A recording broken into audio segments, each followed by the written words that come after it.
तो तेजस्वी यादव कह रहे हैं कि वोटर लिस्ट से नाम काटने की प्लानिंग चल रही है। और कल ही कहानी कुर्सी की में हमने आपको ये खबर भी दिखाई थी कि कैसे पश्चिम बंगाल सरकार भी जो है बड़ी विचलित हो रही है। वो ये चाह रही है कि वोटर लिस्ट के नामों को रिव्यू किया जाए और वो रिव्यू सरकारी स्तर पर किया जाए, क्योंकि उन्हें डर है इस बात का कि बिहार में तो बीजेपी की सरकार है, बीजेपी और जेडीयू की सरकार है, वहां पर तो ये रिव्यू हो नहीं सकता, लेकिन बंगाल में ये रिव्यू किया जा सकता है। इधर तेजस्वी यादव जी को शायद ये आइडिया मिल गया समीर जी कि इस मुद्दे को अब उठा लेना चाहिए, क्योंकि वोटर लिस्ट में छेड़छाड़ के बाद अब चुनाव में जीते या हारे, लेकिन एक मुद्दा तो हाथ में रहेगा। देखिए, मामला बहुत संवेदनशील है। आप देखिए, चुनाव आयोग ने घोषणा की कि 30 सितंबर को हम फाइनल मतदाता सूची जारी कर देंगे। 90 दिन बाकी है। आपने 25 जून से 25 जुलाई तक आप पुनरीक्षण मतदान कर रहे हो और आपने ये कहा है कि भाई 1 जुलाई 1987 से लेके 2004 के बीच में जो लोग जिनका जन्म हुआ है उनके मदर या फादर में से कोई एक भारतीय नागरिक का आपको डॉक्यूमेंट देना पड़ेगा और 2004 से लेके मदर फादर दोनों का आपको भारतीय होने का डॉक्यूमेंट देना पड़ेगा।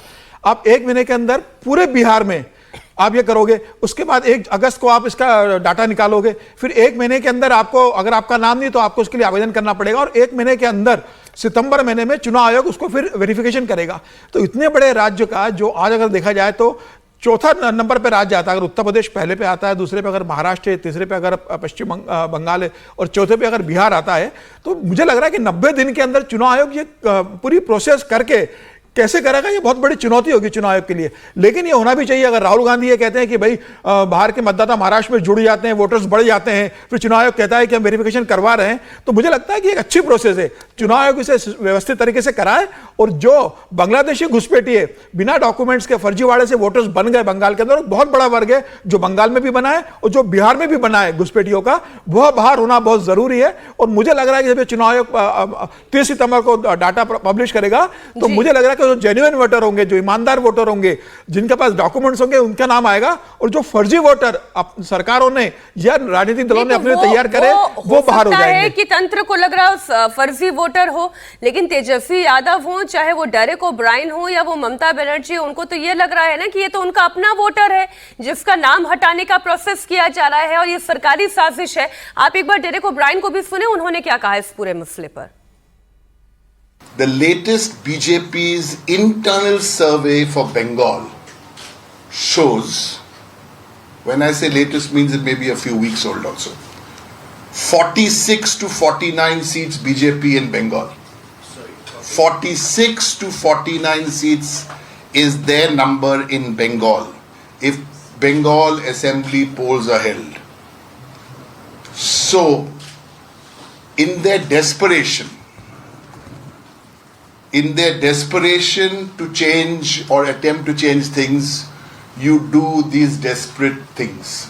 The Secretary of the All India Trinamool Congress last week or earlier this week put out a number from when he was making a speech in Diamond Harbour of below 50. That's where this number came from. This is backdoor NRC. Why is this exercise being suddenly done right now? Why now? Bihar to 1 month and then the big one, Bengal. ये backdoor NRC की बात हो रही है हर्षवर्धन जी। ये चाहे वो आप तेजस्वी यादव को सुन लें या फिर आप डेरेक ओब्रायन को सुन लें, कितनी बड़ी चिंता दरअसल इन विपक्षी दलों के लिए है। नहीं, बड़ा साहस चाहिए भाई। देश में गलत लोग नहीं हों, देश में बाहर से घुसपैठ करके आए लोग नहीं हों, उसके लिए एक संवैधानिक संस्था काम कर रही है। भारत का चुनाव आयोग देश के मतदाताओं को चिन्हित कर रहा है, यानी वो लोकतंत्र को बचाने की कोशिश कर रहा है, क्योंकि लोकतंत्र में अगर फर्जी वोट पड़े, मतदाता गलत आ जाए तो वो लोकतंत्र के साथ धोखा है, संविधान के साथ धोखा है। उसमें ये पार्टियां करे नहीं, ये तो बैकडोर से एनआरसी लाने की कोशिश है। और एनआरसी तो किसी भी स्वस्थ व्यक्ति, स्वस्थ समाज, स्वस्थ राजनीतिक दल को स्वस्थ देश में करना ही चाहिए, वरना देश ही अस्वस्थ हो जाएगा। क्योंकि अगर आपकी एनआरसी नहीं हो रही, नेशनल रजिस्टर ऑफ सिटीजनशिप नहीं पता है, आपको पता ही नहीं कि कौन लोग हैं, तो ये मुश्किल होगी। दूसरा, जो राहुल गांधी कह रहे हैं, जो महाराष्ट्र चुनाव के समय उन्होंने कहा, उसका पूरा जवाब चुनाव आयोग ने दिया।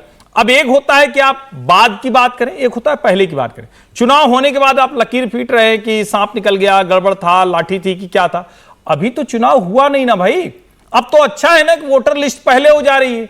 बिहार में मान लो कि कहते हैं कि ठीक है चलो कुछ दिन, समीर जी की बात मान लें कि कुछ दिन का समय कम मिला, फिर भी थोड़ा जल्दी कर लीजिए, आप लोग भी मदद कीजिए, राजनीतिक दलों का इतना अभियान प्रचार चलता है। बंगाल में तो समय भी और थोड़ा ज्यादा मिलेगा, उसके बावजूद अगर आप ये कह रहे हैं कि नहीं नहीं इसमें तो कुछ मंशा खराब है, तो दरअसल इनकी मंशा खराब है। और कैसे पता कि इन्हीं के वोटर जाएंगे? ये तो चोर की दाढ़ी में तिनका जैसी बात हुई ना, कि यानी हमारे वाले वोटर कट जाएंगे अगर ठीक से उसकी जांच हो गई। इसका मतलब यह है कागज उनके खराब हैं जो कहते थे कागज नहीं दिखाएंगे। और इसमें क्या दिक्कत है भाई? हम कहां पैदा हुए, हमारे माता पिता कहां पैदा हुए, किसी भी भारतीय नागरिक को यह बताने में समस्या क्या होनी चाहिए? नहीं, कोई समस्या होनी नहीं चाहिए। अच्छा,